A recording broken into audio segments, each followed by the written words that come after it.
We've got a panel coming up, which is, as we spoke about earlier, something which we're hearing more and more about around sovereignty, and especially, I'm going to say we're in Europe, physically, may not be legally after Brexit, but certainly it's a topic which we're hearing across the globe now of why does sovereignty fit. So I'd love to invite my panelists up to come and join me on stage. So if we could get Akshay, Mike, Bertrand, and Valerie, and Andy.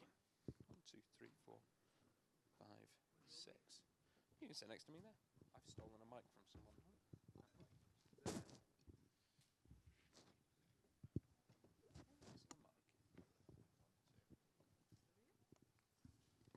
Has everyone got a mic?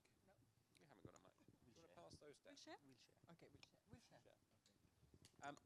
Fantastic. 1 second, just getting set up on this. So, we've got the other mic. Fantastic, thank you.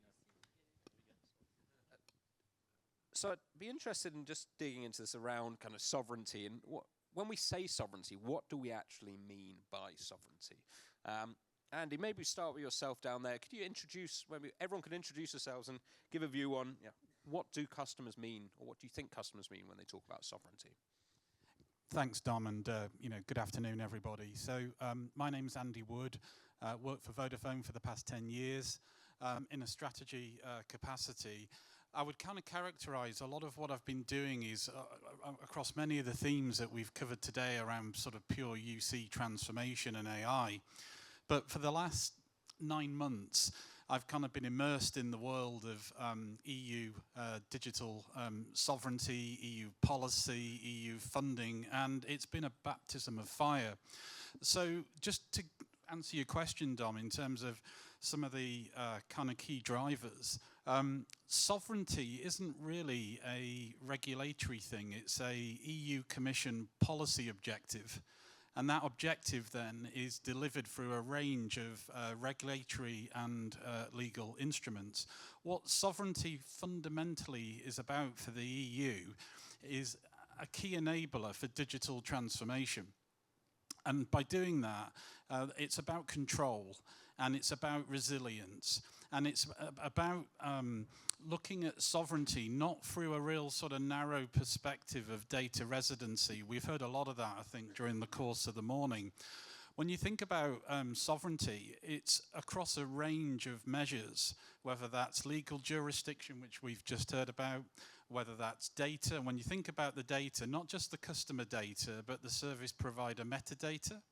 It's around your operations, your IT stacks, your people, your access rights, right through to things like technology. Customers want resilience, okay, and they want to be able to provide service continuity, even if the vendor or the service provider might serve suspension of service or end of life. And without droning on too long, sovereignty also extends into things like supply chain as well. So the challenge that we've kind of seen is sovereignty is a bit like the weather. In major economies across Europe, it's a really hot topic, but it's not a hot topic everywhere. There's inconsistent understanding in terms of what actually is sovereignty about, what's the sovereign, kind of architecture. And I'll go on record to sort of say that the EU's not been that helpful in helping define it, set standards. Just a couple of final points.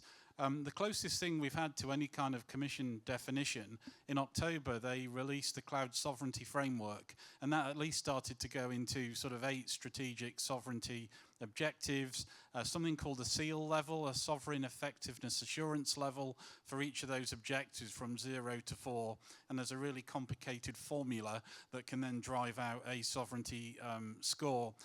The big news to look out for is we're now in spring, right? So when we think about that, we think about Q1. And in late May, we're going to see a draft of the Cloud and AI Act that will have a level of sovereignty embedded into the Act.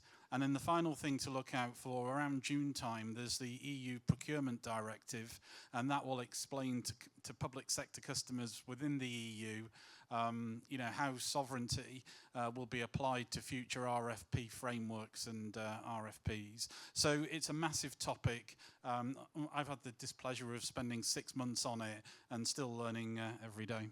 Fantastic, thanks, Andy. And Akshay, do you want to give a quick introduction to yourself, and then when your customers are talking about sovereignty, what do they mean from there when they talk to you? Right, hello, Akshay, and I think that was great, Andy, hearing that. I work for Dstny, and we actually get the sovereignty request, like you said, coming in from customers. And I think Andy displayed it perfectly. He was quite eloquent about all the different dynamics that come with sovereignty. And it's safe to say it's a very fragmented definition, because it depends who you're speaking with. Because if you ask me, I think from my perspective, it's an opportunity where we can do a few things that weren't really counted as something special a year or 2 years ago. When you speak to the customers, depending on what they want out of it, then their definition can differ as well. So I think there's a framework, like you said, of sovereignty that stacks across the different layers, and what each layer means will have a bearing on who's playing in that layer. But from the customer perspective, it's about, I think we spoke about this earlier, it's an outcome, and it's what outcome they would achieve for somebody that they're serving, maybe in the federal space, in the healthcare industry, in a law firm, for example. And that's the kind of request we get coming in and have to act on. Fantastic. And Valerie, from your kind of standpoint, you just sit a little differently from the others in terms of your focus around here. What do you see the drivers behind the surge in sovereignty in the last year or so? Just a quick introduction then through that. So I'm Valerie Heuschen from Proximus Global, Chief Corporate Affairs. So the reality is that we live in a globalized world, and well, it's not since a couple of years, it's actually since 2018 where we've seen the US already taking action in terms of sovereignty. And this is ongoing because more and more nations are actually going to focus more on their own jurisdictions. And indeed, while we're speaking about the EU, because now it's a hot topic in the EU, the reality is that it's a hot topic in a lot of jurisdictions. Because if you're looking around the globe, in Japan it's a hot topic, in India it's a hot topic, and it's more and more focused really on the domestic and the domestic operational, strategical, legal, regulatory, data sovereignty. So it's very, well, it's the 8 aspects that we were mentioning. So it is a hot topic ongoing, and it is going to require us as an international player to reinvent ourselves. Makes sense. Bertrand, do you want to give a quick introduction? I think most people might know you, but it's been speaking a number of years at Covelements. But do you see the drivers behind it of starting in 2018, or do you think it's more recent with some of your customers, this thought? Yes, so Bertrand Pourcelot, I'm the CEO of Enreach for Service Providers, which is a product and business unit focusing on service providers in the Enreach group. So we are a pan-European group, and having this perspective in connection with sovereignty. I think indeed 2018 has been a starting point with the US Cloud Act. And maybe to be a bit provocative, I was very surprised in an earlier session to hear some global service providers highlighting how a Zoom and Amazon powered solution is sovereign. It is partly sovereign, but is it with reference to the US Cloud Act? And there can be specific agreements on that. But I think I'd like to take it from the end user point of view. What is sovereignty? Maybe as a company owner or as an individual, it's more sovereignty in terms of self-determination, freedom of choice. So that's, I think, the first thing. And your responsibility, where your data and the data of your customers not only are stored, but which systems, which company are processing them, where, and submitted to which regulation. So I think here there's really a responsibility for the end users and then for the service providers, because they are the trusted partner to the end users with also obligations. I think that's this whole chain that is important in the market and for the end users. Fantastic. And Mike, last but not least, a quick intro. And again, obviously from a standpoint where Gamma sit, you're running multinational and not just Europe, but are you seeing this as a trend in multiple different markets as well? Yeah, so Mike Mills, Managing Director of Service Providers at Gamma, and I guess I'm the guy that told the business it was good to go and build a global voice network. So yeah, not easy, but I think from a UK perspective, it's really genuinely interesting. I think Telecom Security Act, that I'm sure we'll talk about, is a big driver of things. I think the other point I'd make, I think, is there's a lot of people in the room that are maybe UK or European headquartered that are then looking multinational, and I think a lot of people stumble into that by sales accident, I would say. So you have a service, a cloud service, you then sell it in another market, and straight away you kind of become bound by those regulations, and I think that gets lost quite a lot in all of this. It's almost an afterthought, but certainly the more you look across territories, I think sovereignty is becoming more and more of a thing, and we work with a lot of large kind of US-based providers, and I think the definition of sovereignty kind of differs depending on who you talk to. I think your point about kind of almost being localized is really important. I think regulators take a nationalist approach to things, getting them to think that they're all together, and the cloud even exists, is a real challenge in both, the domestic regulator in the UK, but then in pretty much every other regulator that we work with. So I think, making it fit into a cloud model is a real challenge, market by market. And I think the challenge I also see on this is we've come up with a few different definitions around sovereignty, but as you say, there's not a kind of defined set of rules yet. The only rule that we have kind of from a sovereignty standpoint is what the Cloud Act in the US is saying, and it's now how do we go against it? And what does that really mean in terms of sovereignty? So how are we navigating sovereignty when it's kind of vague, I would say? I don't know who wants to take that, Bertrand? Start. Well, maybe I think it should start with traceability and control. And it looks maybe obvious, but it's getting increasingly complex. With workflow automation, APIs, interconnected platforms. I bet not each of us is able to trace or know what's going on with our own data sometimes. Of course, I may be over-making it a little bit, but that's complex to track. So traceability, control, and of course, where the systems are hosted, but also the nationality of the different players in the supply chain. You were talking about supply chain a few minutes ago. I think that's very important because this defines what are the applied regulations, laws, and directives, among others. So I think that's very important to have this traceability to navigate, and flexibility, and reversibility in the contract, in your supply contract, because what are your leverage, if there's a problem, what are you going to do? Well, you can change supplier, but you need to have this planned ahead. I think there's a couple of interesting points. I think for the last sort of 15 years, pretty much everyone in the room has decided to build stuff in public clouds for speed and scalability. Some of this regulation completely goes against that model of having kind of that in your work stack. So the impact of that to even small to medium service providers, I think, is pretty material if you want to follow by the letter of the law some of the regulation around data sovereignty. So I think that's one thing I'd call out. The other fascinating thing I find, and we had an example last week, where when you trace calls through the network, where they're landing, and actually we've had scenarios where they've been tromboning into bots in the US and then back to the UK in a real-time call flow, tracking where that's going, where it started, where it finished, and then who intercepted it. And I mean, the actual issue was it was doing something in the call it shouldn't have been doing. But being able to own and track that end to end becomes really material when, at a simplest level, you're dealing with a customer fault and you can't fix a problem and it's not working and everyone thinks it's the telco's problem, and it's not the telco's problem because it's left their network and gone somewhere else.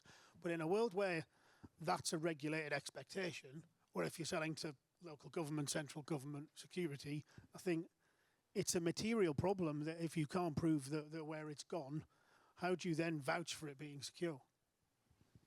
And then Akshay. Yeah, maybe infrastructure, indeed, well, the architecture is something, sorry.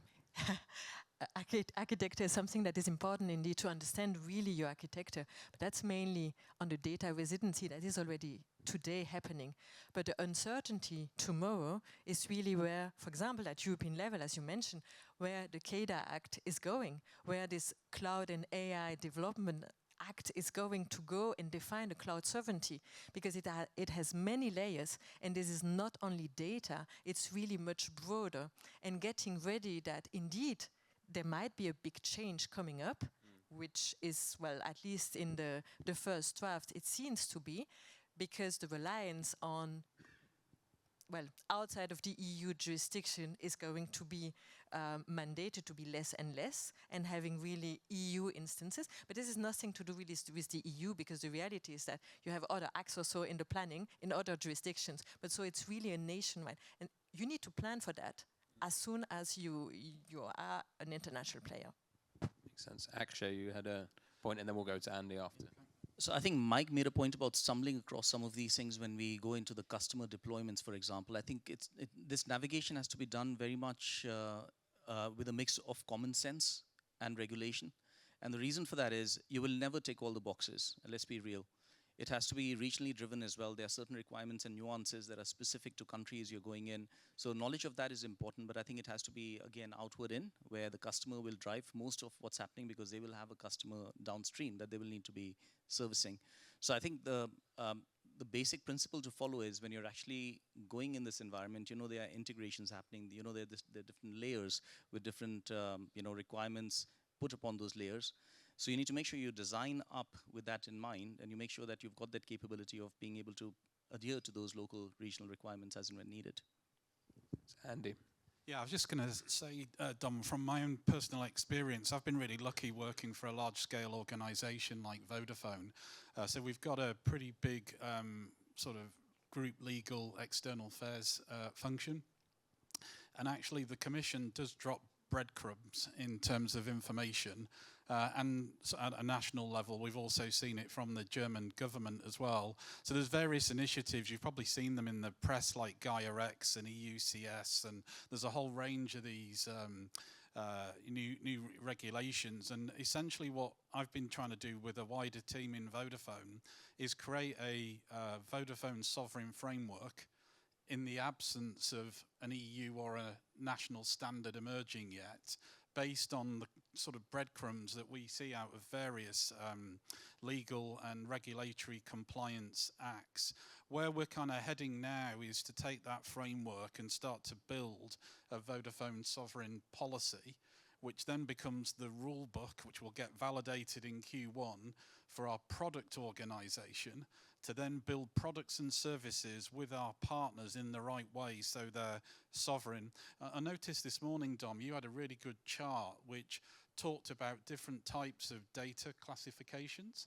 And I think sovereignty really lends itself well to that chart, because it's an insurance policy, it's a business continuity plan, right? Customers will only see the benefit of it when things go wrong. And it's not a one-size-fits-all. So the analogy I always give to people is, imagine you've got your home and you've got your contents. Not all contents in your home are equal.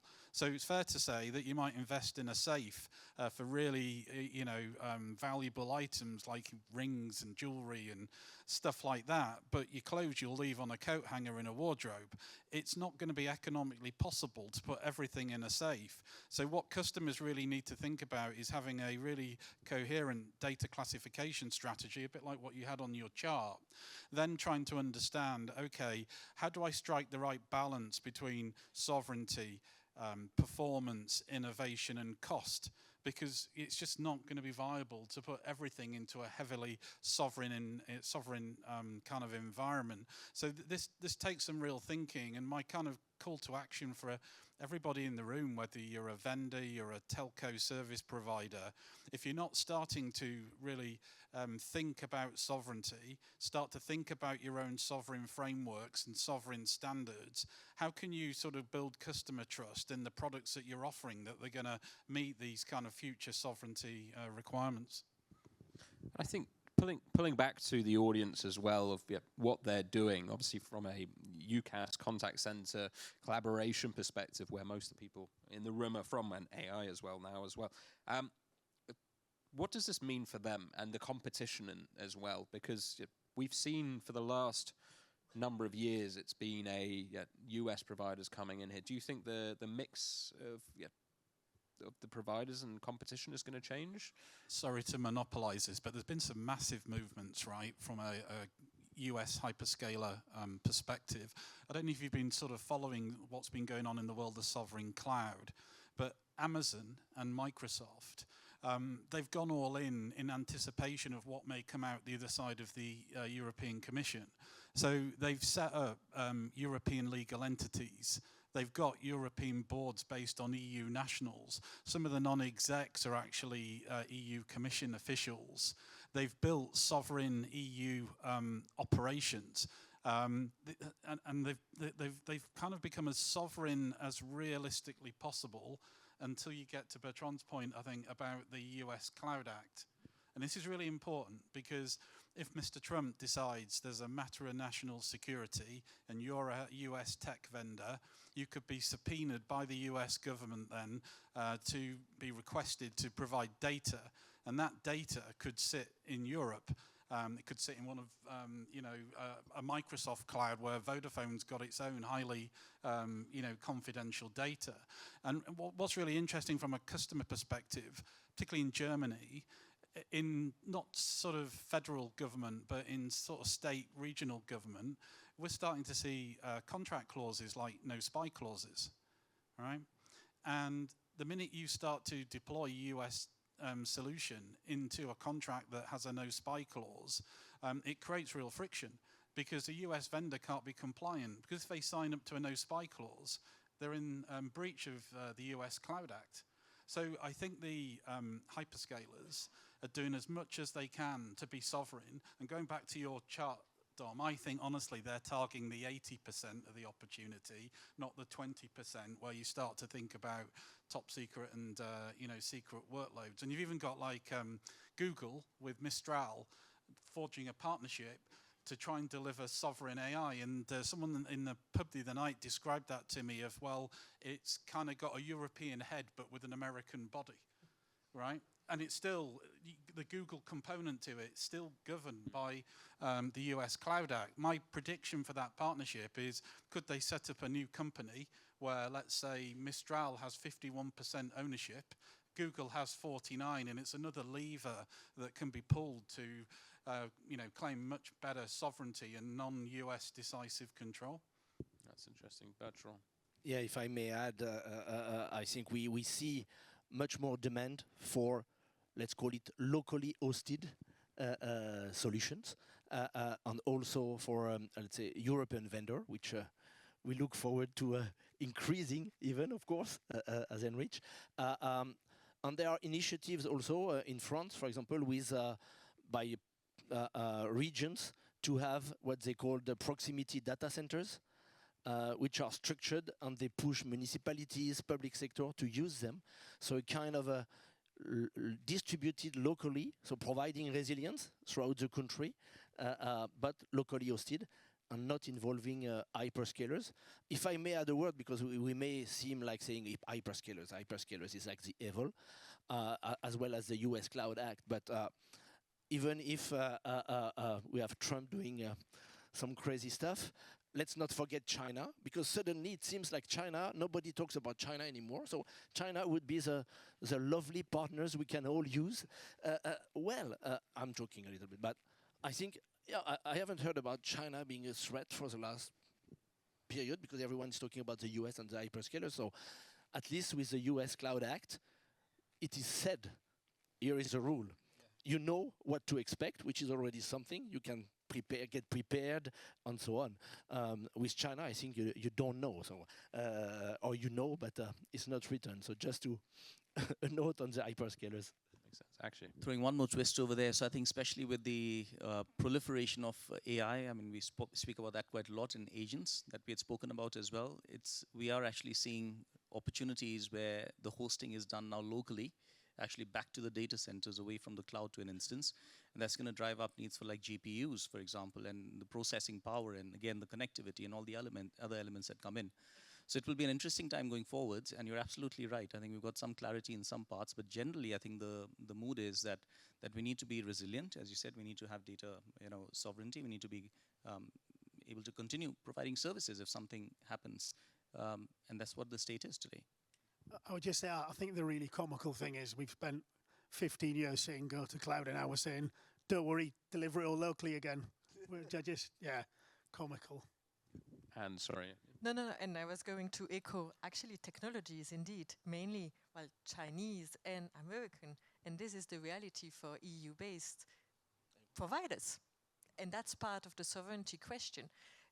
Would the broader EU, be capable of developing technology that is fully sovereign? Well, the reality is not. We are in a globalized world, and we need to rely on those technology. But then how do we find a balance? And the balance is the real difficult piece. I don't think there'll be a national security act that will say it's okay to put Chinese equipment in a network. You know, to put that context on it. Certainly the Cloud Act doesn't, and neither does the Telecom Security Act. So, you know, unless you're Chinese or Russian, I don't think that's going to happen anytime soon. And I think that the kind of impact of that on people's decision making is actually more severe than being on some sort of hyperscaler cloud. I think Anne hit on such a critical point in your last statement about balance. I think if we sort of fast forward out maybe over the next 3 to 5 years, I think essentially what the European Commission and national governments are going to do in Europe is mandate to US tech companies, if you want to participate in the European market, your products need to demonstrate these levels of control. It's not like they're trying to block them out, because there isn't a Silicon Valley in Europe, as we know. But I think what will happen is the requirements to participate in the European market are going to be heavily geared towards sovereignty. And if you can't measure up to those standards, demonstrate those standards, then you're not going to win in the market. I think you might find as well there'll be a taxation element that will play into that. I think the other piece which I'm interested in is, and you made a point earlier about this around price, of becoming sovereign in some of these situations compared with the market opportunity for actually reaching that sovereignty. Will they actually be willing to pay the price of that in the future? We've done some research across 600 organizations in Europe, in regulated enterprise, public sector. The feedback we've had was quite alarming in that, on one hand, we need sovereignty, but as usual, customers aren't prepared to pay for it. So what we've heard is, look, they'll pay a 10 to 15% premium maximum for this. Now, I'm celebrating, believe it or not, 40 years in the industry, right? And if I go back sort of 10, 15 years ago, when we had austerity measures and shared services in public sector, and if you can remember back that far, in the UK, we had these things called business impact levels. Do you remember that? IL1, IL2, all the way up. And in my experience in the UK back then, customers would have a RFP in the public sector for IL3, and then when it came down to affordability, they couldn't afford it. So they dropped to kind of IL2 based requirements. Because the thing here is, there's nobody going to fine a customer and say, like, if you're not compliant to this level of sovereignty, it's 10% of your revenue. There's none of that pressure. So I think affordability and value are going to be massive parts of the selling process with customers, because I just don't think they're going to have the budget to gold plate everything from a sovereignty perspective. No, that's interesting. And Bertrand, if you want to add to Yeah, I think that's really what we will like, even if we don't look through crystal balls, we will likely see that the portfolio will be adjusted to the different segmentation and verticals in terms of expectation, and of course the affordability is one parameter. And when it relates to a European technology, I think there should be further incentives to build European champions, because the European market has a multitude of great providers, great vendors, but it's still fragmented, and it's very hard for end user and even for a service provider to find a supplier, a European supplier that is both, I would say, compliant and proximity enough and sizable to be future-proof and to innovate with the right solution. So I think that should be part of the, it's not only about regulation, it's also about incentives to build this type of players. I do think as well there's a kind of get real moment though, which is if you're not selling into sensitive areas and large enterprise, the reality of the impact of this on your day-to-day business is relatively low. I think you've got the kind of regulated Telecom Security Act and Cloud Act and things like that, but the sort of, is a small to medium business not going to pick you because you're running some of your stack in? That's what our research says, yeah. So we're running a last couple of minutes. I want to just get the crystal ball out a little bit. Where's this going to land in 6 to 12 months? What's the kind of stages? And Valerie, do you want to kick us off on that? To see my crystal ball. Well, definitely we're going to see a lot of, well, regulation that are going to come up, especially on the EU side. Whether answers are going to be given, though, to all the concerns that here have been raised, I don't think so. Because the reality, it's going to be a definition, and it's going to be a probably long negotiation at EU level. Whether it's going to end on one side or the other, the reality is that in 6 to 12 months, we're going to need to adapt and to reflect on exactly, well, what are the specific segments that we want to go into as a provider, and specifically understand what could be a sovereign impact. Makes sense. Akshay, do you want to finish us off, and then we're going to have to call it a day, unfortunately. But yeah, sorry, I think Bertrand. sovereignty will start coming up more as a topic, I think, in slides and marketing material, etc. But also, I think, from a development and design standpoint, whereas compliance was already in place, it will get a more magnified look from a planning perspective, from a development perspective, and from a release perspective as well. So I think from European providers' viewpoint, it'll be a good opportunity. Fantastic. So I'd like to say massive thank you to the panelists on this. This is something that's not going away tomorrow. It's, yeah, we could have, when we had our briefing call, I think we could have carried on talking. There's a ton of topics we didn't cover off on this. And I think we talked about actually getting on and doing a longer session on this online at some point as well, to try and dig deeper into this, especially when the first draft act comes out as well. But I'd like to say a huge thank you to the panel for coming together and sharing their thoughts on this. Thank you.